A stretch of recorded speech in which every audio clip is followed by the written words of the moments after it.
अच्छा सर, कभी आपको इस्टेब्लिशमेंट की तरफ से कोई ऑफर हुई?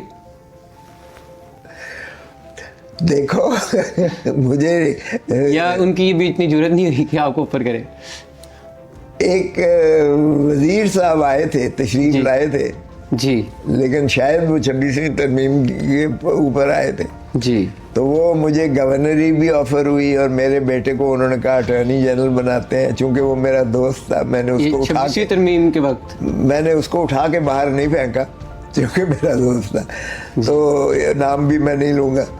तो उसने मुझे कहा कि मुझे फलां दो बंदों ने भेजा है टॉप के। तो मैंने कहा कि थैंक यू वेरी मच। तुम्हें अभी तक फिर खोसे को समझते नहीं हो। खोसा तो उस वक्त पीटीआई में आया है जब पीटीआई का नाम लेना भी जो है जुर्म था। वो जुर्म था। तो मैं तो सारा कुछ वैसे ही छोड़ के इधर आया हूँ। मैं इंसाफ के साथ हूँ, मैं मजलूम के साथ हूँ, मैं आइन के साथ हूँ, मैं कानून के साथ हूँ, मैं धरती माँ के साथ हूँ।